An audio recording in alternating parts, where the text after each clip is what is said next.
Hello everyone, welcome to the brand new OpIndia podcast On Point with Nupur Sharma. This is our first episode and I couldn't think of a better guest, especially owing to the political storm that the Cambridge Analytica fiasco seems to have kicked up. My guest today is Jamie Bartlett.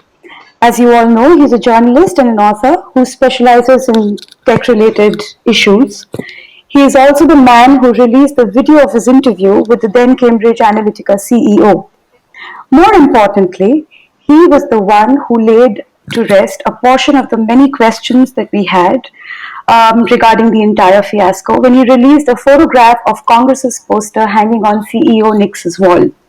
Welcome, Jamie. It's an absolute honor to have you on the show today. Thank you so much for agreeing to do this. Oh, well, thanks very much for having me, and especially it's an honour to be the first person on your new podcast. So, I'm delighted to be here. Great. So I think we can just, get right onto it and address the elephant in the room, and then we can go, proceed to understanding the finer issues. So when the Cambridge Analytica controversy broke out, the one question that all of us had was which Indian political party had engaged its services.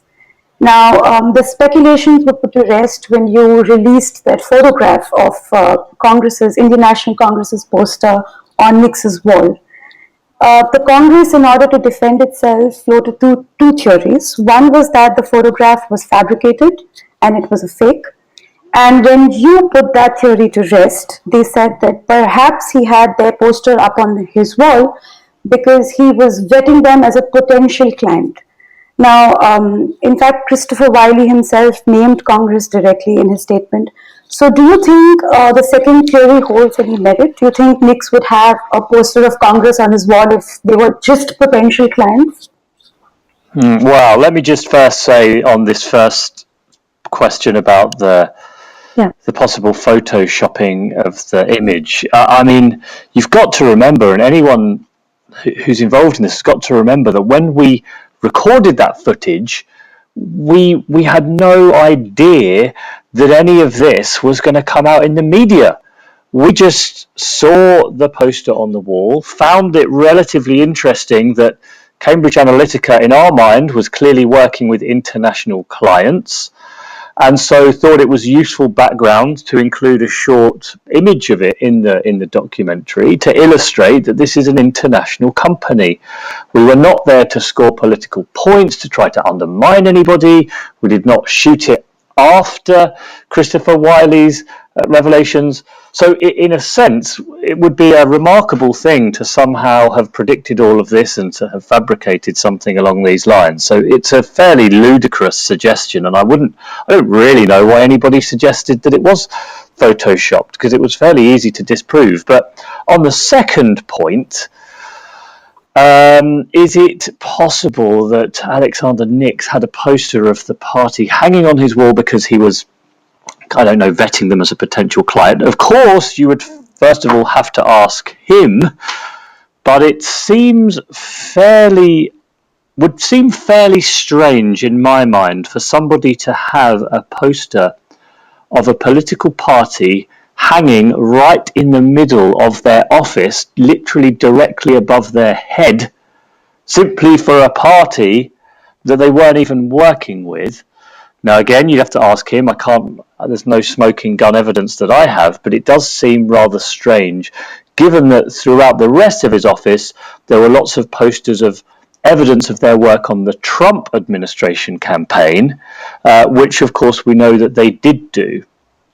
So the Congress poster was right next to or in the vicinity of the Donald Trump poster, and there is no doubt that they work for Donald Trump. Oh, there's no doubt they work for Donald Trump. I mean, they had 13 staff members embedded in the Donald Trump election campaign team in San Antonio, Texas. They're quite open about that. They boast about that frequently. So there's no doubt that they were working with the Trump campaign, and there's no doubt they've worked with a lot of other countries around the world. So again, it's something for them to answer rather than me. But it certainly it would be slightly strange if there was no connection. Okay, fantastic. So, now that we've addressed the elephant in the room, we can move on to understand some of the I've got to say, final. I So, was absolutely amazed at how big this story became in India. It was a real surprise to me because it wasn't actually me that first posted this footage. Someone else on Twitter, I think, had found it in the documentary and alerted me to it. And I thought, that's rather interesting. So I then shared it and said, by the way, we did see this footage. And then I was told that people were saying it was photoshopped. And at that point, I thought, well, hang on a minute. I don't really have political points to score here personally, but I'm not going to let people say that this is a fake image. So that's the reason I kind of got involved a bit more. yeah, I think it was basically Congress trying to defend itself by whatever argument that they could muster. So I'm glad we've got that out of the way because I have a lot of questions for you. So, so when you talk about the digital space, so the two most basic queries are these: one, that it is said that something which is on the internet is always on the internet. It cannot be erased; it's there forever. So when the data is free for public consumption on the internet, many ask what is the harm in accessing and using that information. That's point one. And secondly, in your upcoming book, People versus Tech, in fact, you talk about how this entire debate might seem hypocritical because, you've used your laptop to write your book, you've used Google to research your book, and you're hoping to sell your book on Amazon. So we're using technology. At the same time, we are talking about its dangers, and it might seem a little hypocritical. So, how do you rationalize this dichotomy? Yeah, absolutely. And I am a hypocrite in a sense. You criticize technology and then you use it all the time. And I think partly that is because it's inescapable. There's not really any way of functioning in the modern world effectively, especially in our jobs, without relying on these technologies. So you're kind of trapped. And if you go off grid and start refusing to use things, you're not going to get your message to anybody. And I think in the book I'm quite clear to say that this is not about saying that all technology is bad, and it's clear that in so many aspects of our life, including some democratic ways too, these technologies have been brilliant. They've been fantastic to make us more informed and wealthier and better connected with people we care about. All these wonderful personal benefits that many of us are aware of. The question is whether they are good for democracy. And I tried to narrow it down to that because there's a lot of tech books whinging and moaning about the state of the world and tech. But I wanted to focus squarely on the notion that we have this system of government that was not really designed for the digital age, and that it's causing all sorts of tensions and problems. And so I suppose I can be a hypocrite because I'm saying that it's not about whether this is good for consumers, it's about whether it's good for democracy more generally. Your first question was, what's the harm in taking data that's put online and then using it for these kinds of things, right? Right. Yes. Well, firstly, it depends on whether you're aware of how your data has been collected and used. So I think the reason that the Cambridge Analytica story partly has gathered so much attention is that I think, firstly, there's the accusation that it accessed a lot of data from people without their consent. Now, they deny that, of course, but the idea that millions of people's data was accessed without and used in a way that they had no understanding or knowledge of, I think generally speaking, you can say that's a pretty unethical use of data. And more generally, if you open it up, I think a lot of people have suddenly realized that all this time they have been creating, sharing, producing all sorts of information about themselves, and they had no real understanding or sense of how that might be then used. Sure, they might have clicked a little box in the terms and conditions, but they never really read them or understood them. Right. But I think you're right that it's a slightly grey area because a lot of this activity is not illegal. It's not breaking the law. We have ticked the terms and conditions. We said we'd share our data, but I think there's a much bigger question about whether you think that all of this is good for our democracy, whether it's good to have insane levels of micro-targeting and personal profiles and political parties using it to target everybody with messages about things that might not be illegal, but you might fear, as I do, that it might not be good for our democracy. So your theory is that the current form of democracy is not compatible with the kind of technology and how the tech data is being used, and we'll come to that. But first, I want to try and understand how this entire process works. So, in your book, you also discuss that how social media was a quest to turn human decision making into a hard science that can be then used for business. Yes. So you also say that the entire purpose of data that is collected with quiet data brokers like Axiom, which has information of over 500 million active consumers with thousands of data points, and Facebook has a partnership with Axiom. So while this has been going on for so long, why do you think that Cambridge Analytica actually drew the flag that it did? Because it was not something which was new. Facebook has already been doing this with other data brokers. So what was so special about Cambridge Analytica? Special or evil? I mean, however you look at it. Well, I think it might be. Yeah, it's partly that you know how journalism works far better than I do, but sometimes there's just a story that manages to crystallize much deeper concerns that people have.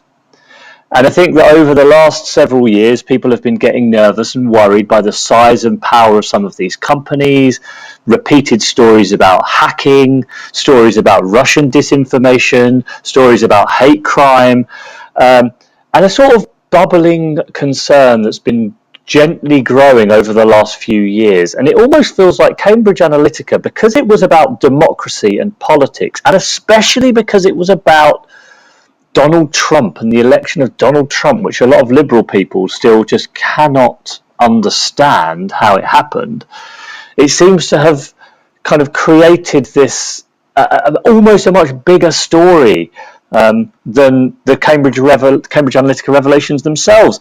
Bear in mind that when I released the BBC documentary from which the National Congress Party poster came in August 2017, it said a lot of the same things, but there just was not the same level of outrage at all.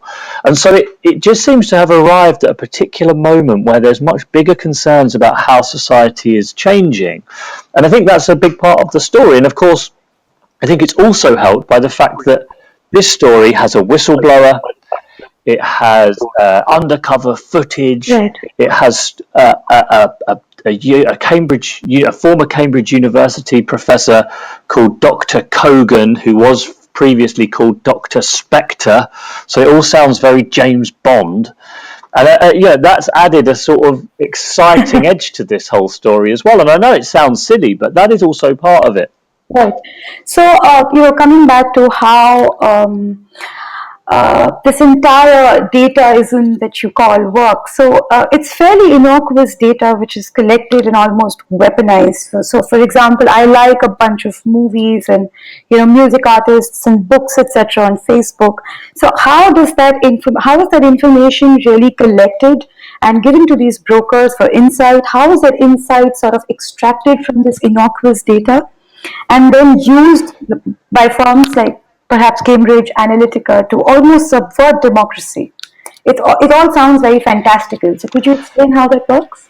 Yeah, it does, doesn't it? On first sight, it sounds impossible. I mean, how could the things you've liked on Facebook or the books you've bought or the movies you've watched possibly be valuable to companies who are doing political campaigning? But it is, because everywhere we go online, and even a lot of the things we buy offline with our credit cards, a lot of that information is saved up by the companies that you share that with. So your credit card records or your store company history, the things you've searched online, the things you've liked online, a lot of that is stored up by the companies, which is then commercially available, and it's sold to data brokers, big companies that people don't know that much about, to be honest, who collate all of this information and build profiles of individual users. That data can then also be bought by other companies who will analyze it carefully to try to look for valuable insights for political parties. And that's basically one of the things Cambridge Analytica did. It bought up a lot of commercially available data on people. You then do all sorts of large-scale analysis to try to determine people's personality types, voting preferences, income brackets, socio-economic considerations. And from that, you might be able to say something valuable about the things they worry about, how rich they are, who they're likely to vote for, what things they worry about. And that, of course, can then be used to target people who are thinking about the election. So whether they should vote for one person or another. And in the case of Cambridge Analytica, a very good example of what they did was they found, by cross-referencing the Republican Party voter data records with credit card purchasing data, they found that people who bought American cars were much more likely to be Republican voters. They were much more likely to be persuadable to vote for Donald Trump. So then they looked for people who bought American cars but did not vote Republican last time in the last election. So Cambridge Analytica determined that they would be a very good target group to try to fire Facebook messages at. And Facebook has such incredibly good, finely tuned targeting techniques that they were able to then fire lots of messages at those people with pro-Trump messages in key districts to try to make them vote for Trump. So this is something, the same concept that you talk about in your book, that they make these little universe, and there are, each universe has a specific target group that can be barraged with different sorts of messages. Now, my question here is that, can one political party send a different message to one universe, which is one subset of people, of voters, and send a completely contradictory message to another universe without the two sets of people knowing what the other person is being told? Yes, exactly. It's now possible, and this is the thing that worries me greatly about it, which I think is a much bigger, deeper trend. You can now divide people, and this is what the Trump team did, into these clusters of possible voters. They called them universes. So, mums worried about child care, Latino voters that are worried about gun control or whatever. And you can then target specific messages for each of those groups, which means that other groups won't necessarily see what you're saying to the other people. And that the kind of result of that is an increasing personalization of political messages that in some ways is really unaccountable, because if nobody knows what anybody else is seeing, how do you know if it's true? How do you hold a politician to account for that? And that to me, you've hit the nail on the head there. Everyone at the moment, I think, is obsessing, understandably so. I'm not criticizing them for it, but they're obsessing over whether this particular election, whether Cambridge Analytica did this particular thing with this particular party or this particular campaign. Whereas I think there's a much bigger trend that all the political parties are basically involved in, which is this level of segmentation of voter and personalized targeting. And because it does mean that you can say different things to different people in a way that regulators can't really check, I think that's a really big problem for democracies, especially as it's going to surely get worse as we create more and more data. So in one of your interviews, I think, I was listening to it last night, and you say that democracy basically works when largely everybody understands what a political party stands for. Largely, the entire country sort of understands that this is the leader who stands for, 1, 2, and 3, and then based on that, they make their decision. Yes. So what technology and especially firms like Cambridge Analytica are doing now is taking that, that entire process out of the equation completely, because they can target different people with different sort of messages, and there is no common platform or common sort of ideology of the party that's that the voters might base their decision on. Is that what you're trying to say? Well, I couldn't have put it better myself. I should probably listen to you saying that and then use it myself in future interviews, because it's perfectly stated. No, thank you. So, it's a little fantastical how the entire CA thing sort of blew up in one day. So, since you have been tracking the story, could you tell us how exactly, what was the process of the story breaking out, and then, Wiley sort of giving his statements, and especially considering manipulation of the human psychology is not new, and politics is basically based on propaganda. What is that one thing do you think that Cambridge Analytica, other than this targeted, messaging that they were doing, what is that one thing that they've done which you think is not compatible with democracy at all and results in the subversion of democracy? Well, I think there are two key claims here that have made a bit of a difference and explain partly why the company in particular has come under such heavy scrutiny.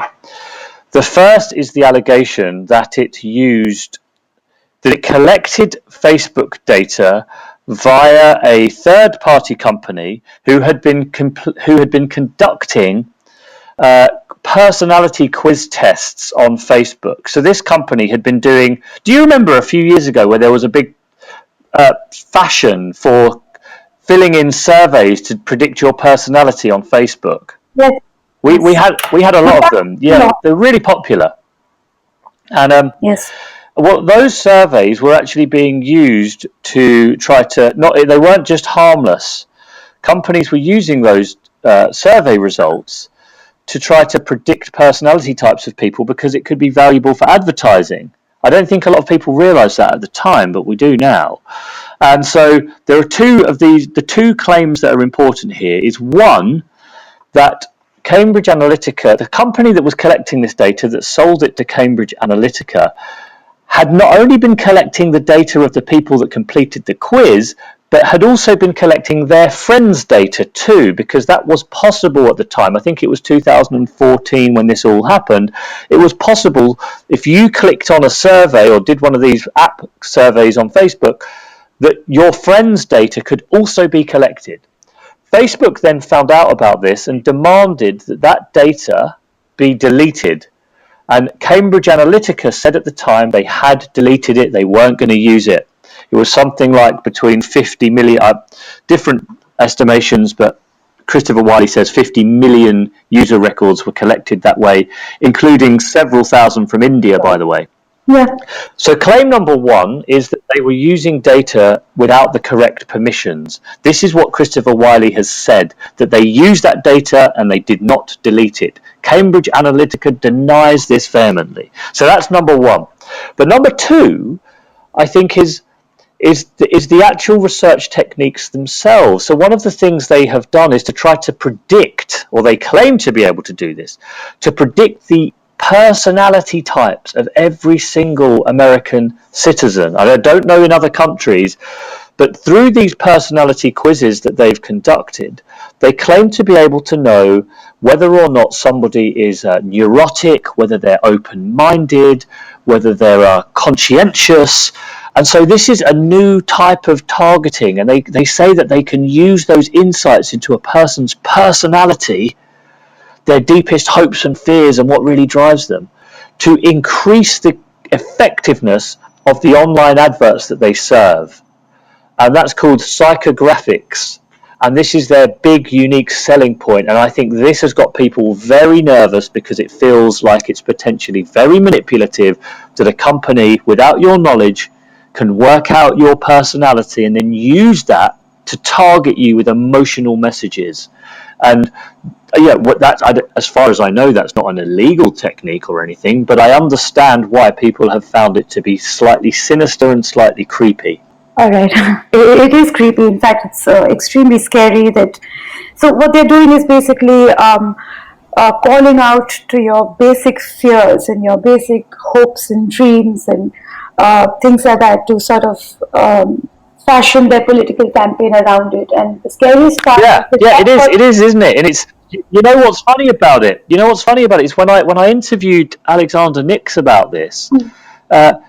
He said he didn't use this in the Trump campaign, but was quite open that they've used this technique for Ted Cruz, who they were working for before Donald Trump, and that this is their kind of unique offer that they offer to companies, and they say it increases the click-through rate of adverts. But he said, whether you like it or not, Jamie, that this is the direction that advertising is going. It is a fact that this is going to get better, and this is the future of how online advertising will work. So even if it's not quite there at the moment, the fact is this is where it's heading. So it's heading where all of our data, whether we like it or not, is passed off to these companies who can use it as they will. Well, see, this is what Alexander Nick said to me, but of course, this was all before the current outrage, and I wonder whether recent events perhaps have made people think maybe we can stop this. Maybe we don't need to let this sort of thing happen. But I'm still trying to work out exactly how. But it's certainly, this is the thing I want your listeners to really consider. The amount of data that we are producing is going to continue to increase, maybe even exponentially. When all of our home devices are connected to the internet, they are going to be spitting out data, and companies like Cambridge Analytica will be taking it and analysing it and using it to target us. So we're just at the beginning of this, and I think that should worry people. So, coming back to Facebook, when this entire fiasco sort of came to the fore, Zuckerberg said that he didn't really fully realize the potential of what they were doing. He didn't realize the consequences of his creation. Yes. And at the same time, he sort of clubbed this entire privacy breach by saying that we should do more to protect your data. We should do more to sort of filter out fake news and things like that. So he clubbed these extremely important issues with a lot of other issues that might not be as important.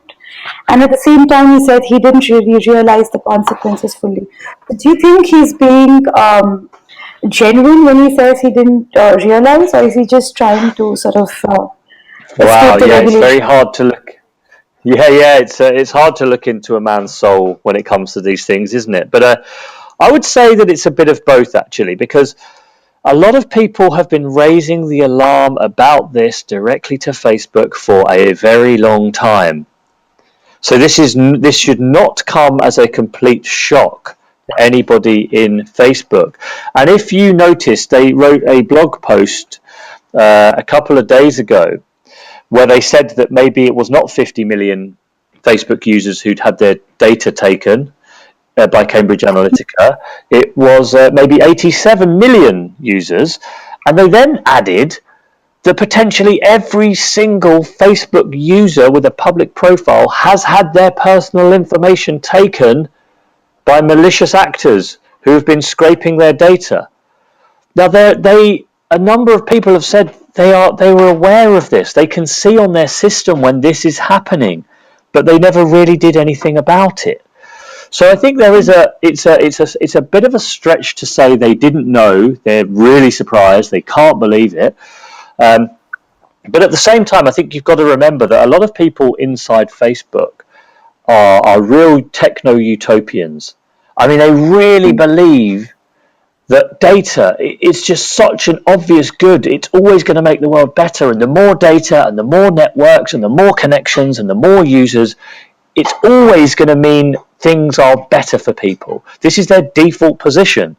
So I think they can be sometimes slightly surprised by people using data for bad things because they're such optimists in data that they always think that people will use it for good rather than for ill. So, in context to that, there's another term which is used very often. It's data colonization.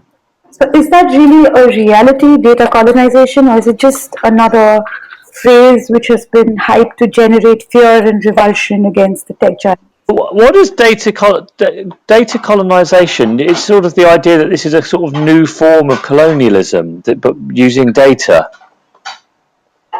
Right. Yeah. Well,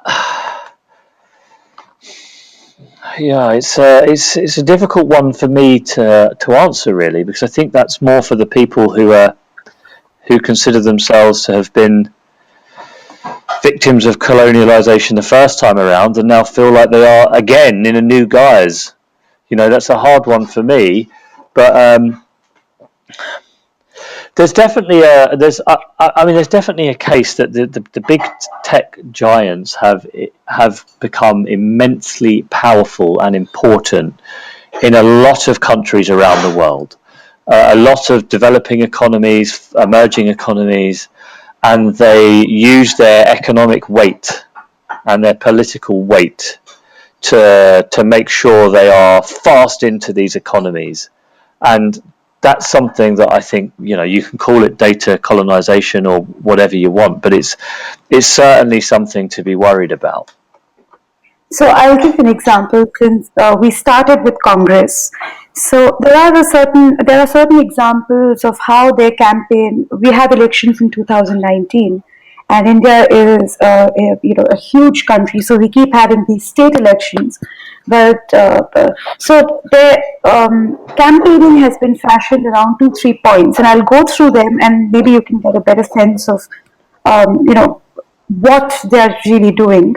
So one is playing on conflicting ideologies. So if, for example, we have a Hindu majority and a Muslim minority, the messaging to the Hindu majority and the messaging to the Muslim minority are vastly different, often conflicting. But they're doing that and targeting these two groups, for example, very differently. That's one. Second is news surfaced a while ago that Indonesian, Russian, and Kazakh bots were being used on social media to seemingly increase the engagement of the president of the Congress party, who is also their prime ministerial candidate. Thirdly, they seem to be playing off societal fault lines. So, they seem to be taking different sections of the society and trying to fear monger, saying, your money isn't safe in the banks, and there is a lot of hatred in the air, and Group A wants to sort of kill Group B, and Group B wants to kill Group C, Yeah. and it's all because of the government. So these are the basic three ideas around which they are fashioning their campaign. Depending on what I've just told you, and as an outsider who does not know the dynamics of, the political Yeah. dynamics of Yeah. India, do you think these techniques are what Cambridge Analytica would focus on theoretically? Well, okay. So yeah, I'll re-stress my lack of detailed knowledge of Indian politics. So I wouldn't like to comment too heavily there. But if we look at the way that Cambridge Analytica generally works, I think you can make some informed views on this or informed speculation on this. The company prides itself on segmenting audiences, so breaking people up into meaningful blocks, because it says that you can be much more effective the more that you break people into small groups. And however you do that, whatever, it doesn't really matter to Cambridge Analytica what the country context is, it will simply try to find ways that people can be segmented. So if major segmentations across society are religious or caste or economic based, whatever it is, they, I suspect, will be looking for ways to break audiences down along those lines. Does that make sense? That makes absolute sense, Right. actually. Okay. So when I Good. transcribe Okay. it, So that's, yeah, tell me, I'm sorry. well, I was going to say, so that is like point one, and I think Mm. that is an informed view on how Cambridge Analytica and other companies do work and the sort of things you might expect them to do. But the second part, which I think is equally important, is they really play on emotional drivers. So the sorts of adverts that they create, the content that they create, they're very open about this. They say it works when it's emotional. It's about appealing to people's emotional concerns, emotional hopes. Sometimes they're positive, sometimes they'll be negative. But everything is about emotions, and emotions are often, as we know, they're irrational. They can be full of hope and optimism, but they can be full of hatred and anger and rage. And so you put those two things together and you're talking about very segmented targeting based on divisions in society, twinned with emotional based advertising and content. They're the things that I think are really key to understanding the sorts of offer that Cambridge Analytica would make, and then put that into your own political context and work out what that means. But I think generally speaking, that's quite a worrying approach to politics, which is why again I say these are slightly bigger issues than just this party or that party. It's about how it can make politics even angrier and more divisive. Right, so you have also spoken about privacy laws, and can I quote? It will take me 30 seconds. I'll quote from your book. It's on page 26. You write, I can't remember already. I've already forgotten what I've said. So I have just read it, so I remember, and I'll quote it back to you. Written, without privacy laws, which vary greatly in force from country to country, yes, we would today live in a world of total surveillance at all times. Yes. In countries where such laws don't exist, I fear it's almost certain that wearable tech, smart homes, and AI would create unprecedented levels of government surveillance and control. This is not only a worry in oligarchies and autocracies, in free societies we're never alone either. The data gold rush has opened up new forms of potential surveillance from democratic governments too, and most civil liberty groups worry what that means for legitimate political debate and activism. So, in that context, India doesn't really have very strict privacy laws. In fact, we have very recently declared the right to privacy a fundamental right, and before that, it wasn't even that. In that context, I think a lot of people who would want to defend certain measures by certain governments would say that if I haven't done anything wrong, if I haven't committed a crime, why should I be scared of the government indulging in surveillance of its citizens? So, could you explain what is there to really worry about? Sure. Okay. Yes. The potential for surveillance in future, when every single thing is connected to the internet, where we have facial recognition technology, so every citizen can be monitored and seen, and we'll be bringing more and more internet-enabled devices right into our homes and our bedrooms. It simply offers a pretty remarkable opportunity for governments who don't care about privacy to be able to monitor their citizens all the time in brand new ways, and especially with the increased improvements in predictive policing, where, for example, we'll be able to try to predict who's going to commit a crime before they do, or the areas where crime takes place, or the propensity of people to break the law, or maybe be a political activist or a radical political activist. It just simply means that there are going to be brand new ways for governments to be able to control their citizens. And in countries where they don't care that much about citizen privacy or citizen rights, I think that's something to be very, very worried about. And even if you are someone that thinks you've done nothing wrong and you have nothing to hide, I think that might be true now, and you might say that I've done nothing wrong, but what if some algorithm has calculated that you have a disproportionately high possibility of committing a crime because of your gender, your age, your neighborhood, your web browsing patterns? You might find yourself being under suspicion for something that you've never even done. And you might again say, well, I don't mind the government now, I kind of trust them, I like them, I think they're working in my interests. But what if someone else takes over? What if another government takes over that you don't like and that doesn't agree with your politics, and they suddenly have this infrastructure of mass surveillance ready to monitor you and everybody else?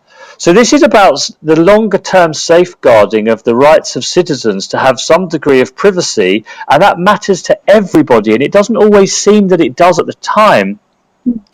but it makes sense. It might unfortunately only be apparent when it's too late. So what you're saying, it's not necessarily surveillance which poses a risk, but the possibility and the risk of that surveillance system being weaponized in the hands of a vindictive, possibly vindictive government. Yes, and being used in ways that are not conducive to liberal freedoms, and I understand. The problem is that, and I make this quite clear in the book, that at the same time, the governments of the world do have to prosecute crime, and they're going to have to do surveillance and monitoring, not just to stop terrorism or these high-profile crimes, but day-to-day crime that people are worried about, especially cybercrime, which is more and more a proportion of all crime takes place online. So there's going to have to be ways for governments to do surveillance. There's no doubt about that. But if we let it go without any kind of citizen protection, then I worry that we're building an infrastructure that one day will be turned against innocent citizens too. Right. So I have just three more questions and then I will not hold you. One is that Facebook was recently, I believe, trying to get medical records to be integrated with Facebook data. And I believe that they have sort of put a hold on that. But this was the original plan, and at the outset, it sounds extremely scary. Could you tell us what might the possible aim be of integrating medical data? And they were in talks with pharmaceutical companies, I believe. So could you? Yes. I've got to be honest, I'm not so much of an expert on this case. I know it's a very recent story, isn't it? It's just the last couple of days. But I suppose the broader context is that every single major data company and artificial intelligence company has realized in the last few years that medical research, a lot of the future of medical research is going to be in the analysis of medical data. Mhm. So if you think that the last big breakthrough was penicillin and the arrival of antibiotics, a lot of people say that the next big breakthrough is going to be data analytics in healthcare, because we'll be able to predict with far more accuracy whether somebody is going to have a cancer or any other sort of medical condition. And this is going to be a multi-billion-dollar industry, especially with an aging population. So I can't say exactly about this story. I'm not qualified to comment, but the broader story here is that a lot of companies, Google, IBM especially, are investing a fortune into medical data records because they think it's a very, very lucrative industry in the years ahead. And the first group to buy that data would be insurance companies now, wouldn't they? I mean, they would love to get their hands on such data. Insurance companies, but also national health industries, private hospitals, but also, it's also going to be the case that a health analytics firm will be able, as IBM is doing, will be able to sell access to its insight and its analysis to private companies. Some of them are insurance companies, but some of them will be private hospitals as well. So, I mean, there's a lot of people that will want this. Insurers are definitely going to be one, and I can see where you're going with this, because, of course, this potentially opens up some quite difficult ethical questions, doesn't it? So, in context of a developing country like India, so we've always seen this debate between environmental laws and industrialization. So, it can be argued that people who have already benefited from technology are actually concerned about privacy laws existing or proposed. But when that is put into motion, the people who are yet to benefit from whatever technology has to offer might not really get there at all. Yes. And it's your classic environmental laws versus industrialization sort of a debate. So how does a developing nation like India really rationalize Yeah, that that's a really good dichotomy? question, and it's really difficult to answer that one. And I think that's going to be one for you, for obviously for you to answer, and not for me. I think you're right to highlight it as a great challenge, but I don't want to start coming in and lecturing what the Indian government or Indian citizens should be doing about it. But I suppose the one thing I think is important is there's a countervailing trend here, which is that the people who have all the data and all the software and all the technology and all the data analysts just get richer and richer and richer, and people that do not get poorer and poorer and poorer. And that is a very important driver of a new form of inequality. And inequality at a high level is, of course, bad, generally bad for a democracy. And so I think while you're right to highlight that, I think there's another one at play, which is the way that technology can fuel greater levels of inequality, both between countries and within a country. And I think that's another thing that the Indian citizens, Right.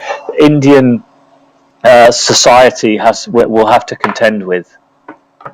Okay, and my last question is that towards the, in conclusion to your book, you talk about 20 ways to safeguard oneself in this growing age of privacy breach and, data everywhere which is being used and, to manipulate what we think, what we feel, how we vote, etc. Yes. So I will not ask you to give me all 20 ways, but could you summarize and tell us what we can do? Well, again, there's going to be a special Indian context, and I don't want to turn up and say, "Oh, you all need to do this." I don't want to be lecturing like that. But the things that I think are important for people to think about, and the most important one of all, I suppose, is just a recognition that us citizens, we have built these mega monopolies. We have built this data infrastructure.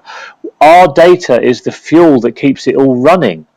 So we can point fingers at other people, but we are partly responsible for all of this. And our addiction to services is the reason it keeps growing. And it's the same with online rage. I don't know about you, but I find myself, I complain a lot that everybody else on the internet is stupid and they're nasty and they're evil. And I realize that I'm also part of the problem. I get into arguments online, I get angry online, and I'm contributing to this far more emotional, angry, polarized political situation that I think we find in many democracies at the moment. And so the number one thing is to take some personal responsibility for it. Think about what you're clicking on. What online services are you using? Are you happy with how your data is being used? Increase your privacy settings if you're not. Change services. I mean, there are other social media platforms out there. There are other search engines out there. There are other apps that provide taxi services out there. People can make decisions that will have an effect on the data economy. And when you're getting online and you're getting in a rage and you're getting frustrated and you're seeing what somebody else has said and you're getting all angry and you're ready to respond, pause for a second, think about it, and maybe just calm down before just adding to the noise and the fury. So while there is a great role for regulations, and I've put some of the suggestions into that book, I think as well there is a really important role for citizens to realise that they are also responsible and they can do something about it. Great. Have the hate messages stopped, Jamie? We bonded over this. That you are, being asked to get security. You know what's funny about that? I had so many messages of people saying you should get security, and you're going to be targeted, you're going to be called a BJP agent and stuff like this. I would say. Yeah. I had far more messages of people saying I should get security than I had people actually threatening me. So Oh, really?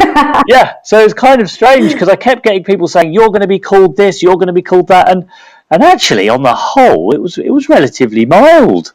So yeah, no, there were a few people saying that I was a paid agent, that I was working for the BJP's IT department or something like this, but it was nowhere near as much as I expected.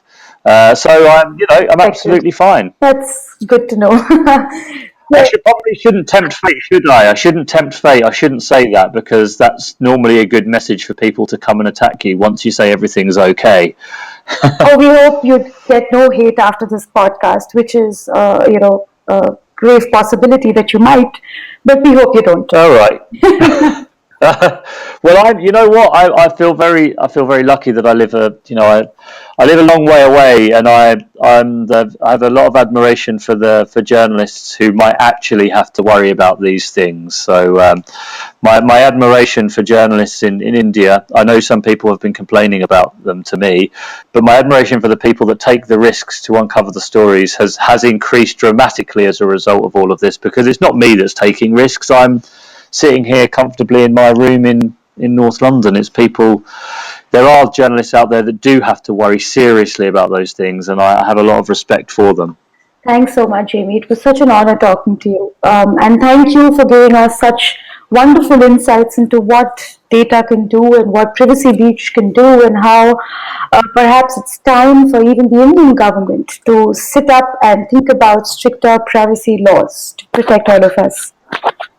Well, no, thank you very much indeed for having me. It's been a pleasure to speak to you, and I really hope the rest of the podcast goes well. I'm sure it will. Thank you for your questions.